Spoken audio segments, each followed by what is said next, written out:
here, being up here. Hi guys, my name's Josh. And today I'll be talking about my album, which is called Everything I Am, Everything I Should Be, and it was released by my band Imposter Syndrome last Friday. So you should totally go look us up, and follow us on Instagram, all that good stuff. So for my album, I wanted to create an album, obviously, and my big focus, I wanted to focus a lot of my energy into the actual like songwriting, on top of like the production engineering. But one of my big like priorities for this project was to create like a concept album that like is told through the lyrics like throughout like the whole album. And so I really made a point to do that. But it's your traditional kind of like pop rocks kind of album, features drums, bass, guitar, and vocals on every track. And then one of the big things that I wanted to do with this project was like make it entirely at home. So everything was recorded at my house, everything was mixed at my house. And then mastering happened between 2004, which you can see in that nice grainy picture down there. But up at the top, so my drums lived in my living room, and then I did a lot of other recording stuff in my bedroom. So real quick, I just want to highlight a little bit of the artistic intent about this project. So obviously I wanted to make a concept album, and I wanted to really highlight like concepts and like the highs and lows of like growing up and coming of age. And so like the album itself kind of exists in like 4 broader themes. And so the first one is like moving away from home and like growing up. And then the second one is like dealing with mental health, belonging, stuff like that, and like self-worth. And then it goes into talking about like relationships and like falling in and out of love. And then finally it moves on to like talking about like self-acceptance and like, you know, becoming who you should be, as the title says. So this is the track list. I finished 13 songs. The final run time was just shy of 56 minutes. And I wanted to get an hour, so I just fell a little shy of that. So moving into the actual technical side of things, so everything was recorded for the most part in Logic Pro, except for one song that started being recorded in Reaper and then got moved to Logic later on. The interface I used, so I had a 2i2, as you can see in that bottom picture, and an 18i20. So my 2i2 lived in my bedroom, and I used that primarily for recording guitars, bass, vocals, which all happened in my bedroom.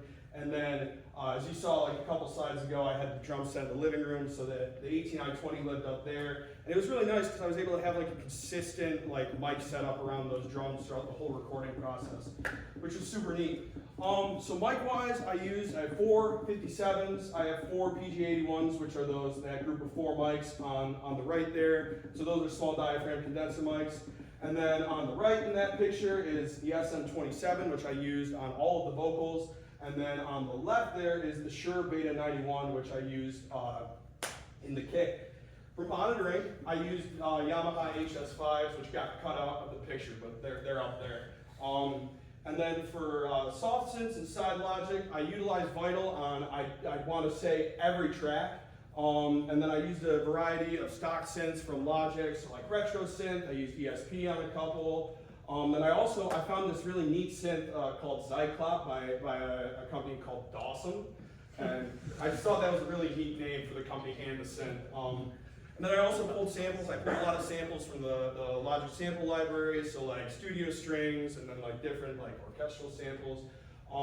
And then I also pulled a couple samples from Contact 7 and then also from like my Juno keyboard. So this is kind of like the average session. So this is the song Anything For You. And so up in the red, we have drums, and then the guitars, or the yellow is the electric guitar parts. So there's 3 different passes of rhythm guitar parts. And then those longer tracks in green are vocal parts, and then blue in the bass. The guitar solos in purple. Will played that, he did a phenomenal job. And then that stuff down in the pink is like synths and samples. But yeah, so this is just kind of how like my average session was laid out. Here's another one. This one's a lot bigger.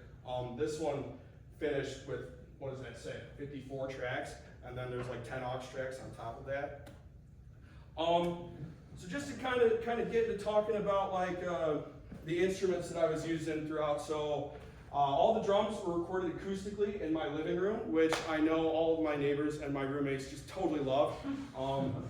So a big shout out to everyone who had to live around me like over the last year for putting up with all the noise, because it was kind of insufferable towards like December, the end of last semester. So I used half the jazz kit for snare and high tom, and then the floor tom, the kick drum are rock drums, so they're just bigger. And then for cymbals, so I have a pack of Zildjian K custom dark cymbals, and I really only bring this up because they were so expensive when I bought them. It was like $1,400 for the whole pack, and I mean, that's like, you know, not that expensive for cymbals, but they're cymbals, so they're expensive. So for drum mics, I use Beta 91 inside the kick drum. On the outside, I use PG81. On the snare, I use top 57. On the bottom, PG81. And then for overheads, I use those small diaphragm PG81s again. And then on the toms, I use 57s. And I included this picture of the compressor here because a big part of my drum tone was like derived from parallel compression. And so like in the background of every like acoustic, you know, like drum bus, it was routed in parallel to go to this compressor that was really punchy and nasty. But yeah, so that was like a big part in like creating the actual like tone of the drums and the punchiness of them.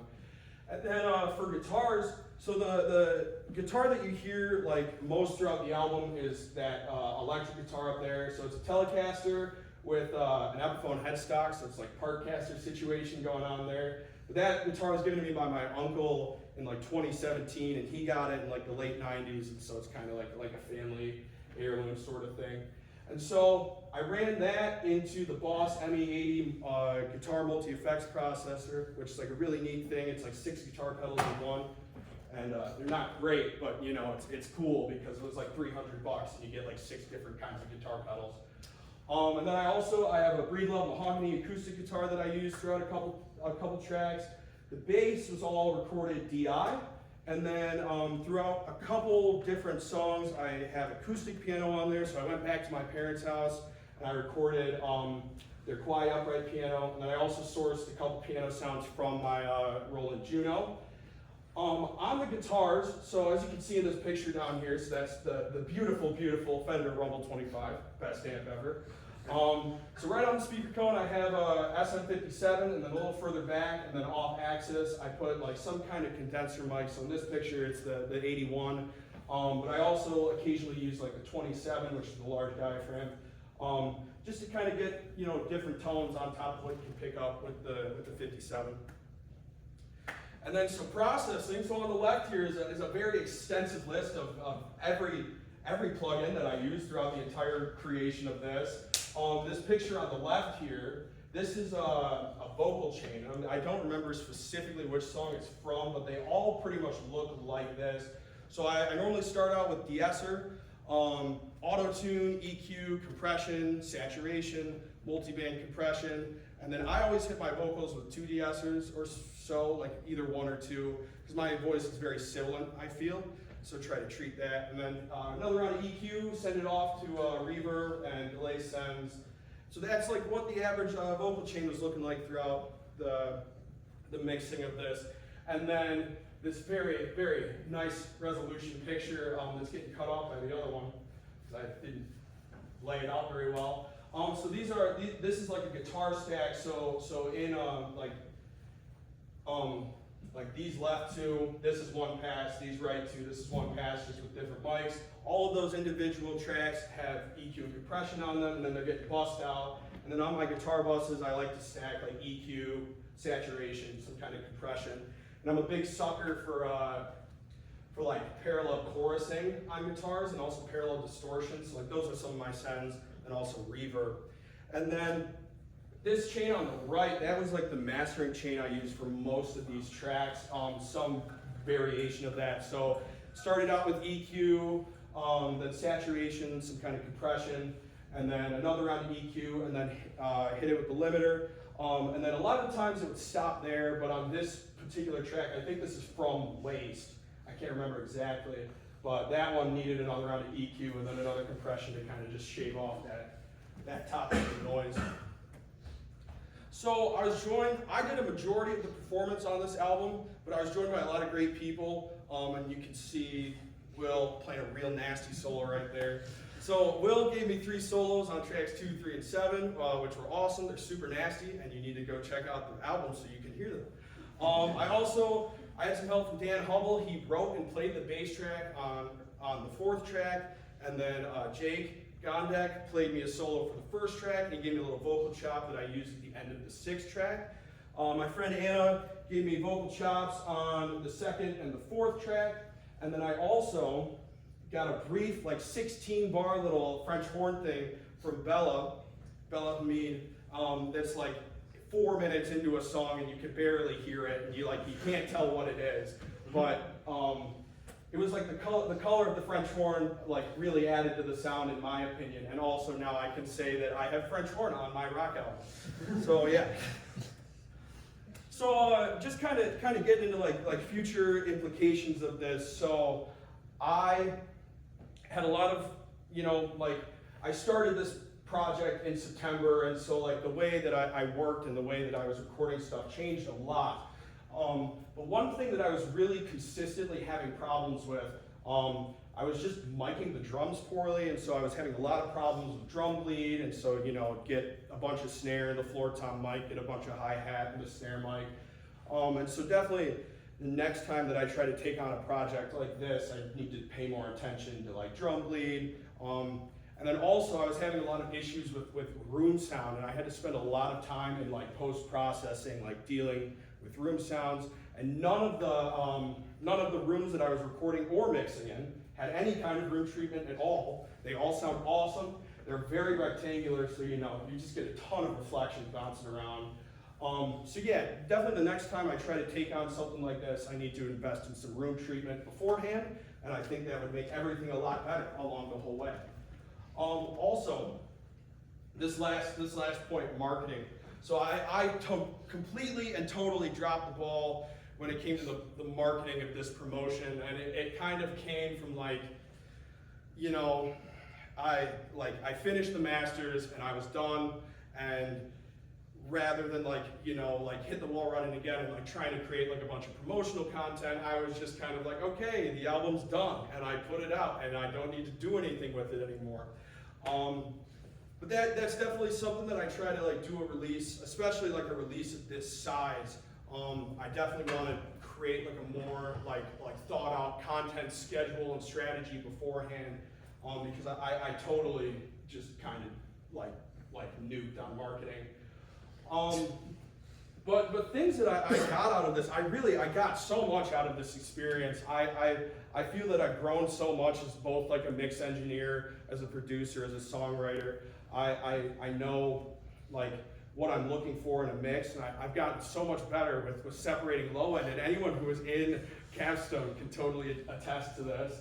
But yeah, so I did a lot of work really being able to get quality mixes and get them faster. So yeah, that was a super big area of growth for me. Additionally to the songwriting point, I know what I want more lyrically and production-wise in a song going into it. And so that was a great place of growth for me as well. And also I feel like I've become more efficient overall, as an engineer, as a songwriter, as a producer. And I've established a lot of workflows that I use more consistently throughout my projects. So that's been really good. And then finally, my last point is managing workloads and burnout. So I've had a couple of really crazy semesters this year, and then on top of trying to do this, it was a lot. And so I really feel like I figured out a way that's good for me to kind of balance intense workloads, because dealing with burnout has really been a problem with me over the last couple years of school, and I get burnt out too soon in the semester. And so taking on a project of this size, I really had to figure out ways to not burn out too soon. But yeah, so that was also a really great area of improvement for me throughout this process. And then also, I just want to make a couple points about future implications and how this project is relevant to me. So, as we all know, it's tough to make a career as a songwriter these days, or a producer. And so even if this isn't necessarily something that I can, take and make a career out of in itself, it was still a really great experience, and I feel like I've become a better musician from it, and I feel like I've genuinely become a better person from doing all this work. Because it was a lot of work, and I feel like coming out of the other side, I feel like I've really kind of like grown as a person, and I've thought about myself and my work introspectively, and so that's been really great all around. So next, I have this little highlight reel of a bunch of different stuff from the album. So you're going to hear 11 of the 13 songs minus the instrumentals. Yeah, so I'll just go ahead and play it. I'll shut up for a little bit. Everything that I am, is this everything that I should be? Is this everything that I am? Is this everything that I should be?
out from there. But I'm going to move on because I'm already over. So take out your phones. Everyone pull out your phone right now. I know everyone has one.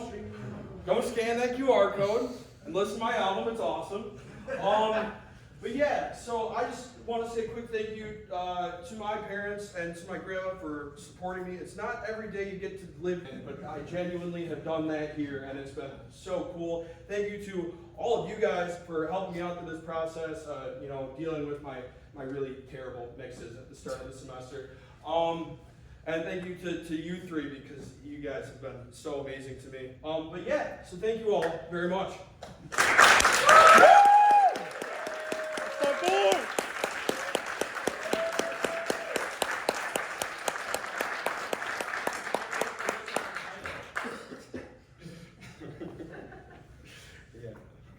Any questions?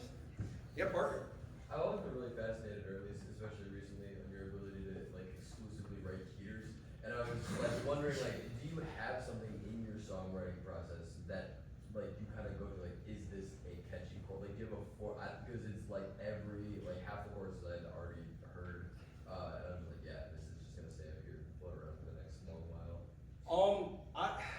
I don't really know. It's one of those things that just kind of comes to me naturally. And I've really never had to think about it that much. But yeah, they kind of. Sorry, I don't mean it like that. But yeah, it's just songwriting has always been something that I've never really had to try to do. And so. That sounds so conceited. That sounds terrible. But I see. But it's definitely come about more over this process, and I've learned what I like in a melody more, and so different melodic extensions and suspensions and stuff like that. It's a lot of music theory and knowing what you like. I don't know. Yeah. Just about knowing what you like. Yeah, cool. Kind of carrying off of that question, were there songs you wrote that didn't make the cut that you knew from an early stage you wouldn't even want to try to record? There were a couple, yeah. So my original goal, I wanted to try to finish 20 songs for this, which was a really strange number and dumb thing to try to do. But yeah, so there's probably about 9 songs that I started writing, and I have verse, chorus, verse 4, that just never saw the light of day, and yeah. But yeah, there were a lot of cuts throughout the process. Yeah, cool. Were you ever able to try recording drums in your room, or vocals in your living room, or anything like that? And So was there a significant difference at all? There's a decent difference. My living room sounds a lot better than my bedroom because it's a lot more of an open space, it's connected to my kitchen. And so it definitely sounds better in there. I've recorded drums in my room, and if you listen to any of the OG Imposter Syndrome singles, those are all drums in my bedroom, and they all sound terrible because of it. So it was a conscious choice that I made because I definitely knew it would lead to a better sound with the drums in the living room. And then everything else, that was just where my computer was, and so that was more of a convenience thing. Yeah. Nice. Nico. I was just gonna say, and we live in the same building. I've heard you playing drums once. So. Only once? Only once. Wow, okay. Very good. And it was very catchy. Thank you. Made my day. Just piggybacking off what Parker asked about songwriting, on the lyrics side, is there a way you kind of just take these, I would assume nebulous, super big picture concepts in your head, and just kind of dive deeper in them to actually write the shit down? So there's a great quote from Stephen Schwartz that I like. I was watching a lot of videos from him when the Wicked movie came out. But he says this thing where he's songwriting is easy, just take an idea and make it rhyme. And so it's really the best songs, or the songs that I feel are my best. I have the concept for the chorus, and then I'm kind of thinking, okay, here's the sub branch of this, here's the sub branch of this for each verse. And so I try to go into it with a concrete idea of here's what this is about, and that's a totally helpful tool for trying to lay down lyrics that I found. Tristan. Playing with a little hypothetical really quick, if you had access and opportunities to more technology, more spaces, what would that look like for you? I mean, the thing is that like, you know, I really got to do what I wanted to do, and I never really thought about like the fact that I was like limited by like gear, like, and I just always like, I made what I wanted to make, and I tried to not let like gear be a problem with it. And I think you can hear it in a lot of those songs.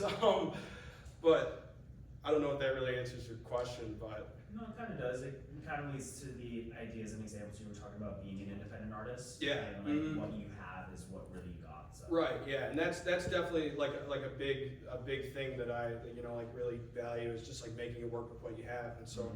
The only mic you need is a 57. Like that's all you ever need. And Josh, we gotta keep going. All right. I'm sorry. Go. I mean, I just want to say that you're very, very unusual in my experience, and all the time I've been teaching you, like the stealth talent. I had no idea that you were good at shit. People would play their projects for me, and I'd say, who did that? Oh, Kraly did that. And it kept happening over and over and over again. So I gotta say, man, you're really hiding it, and it's a real pleasure, and it's great how much you collaborate with everybody. So Yeah. thank you so much. Thank you. Oh, yeah.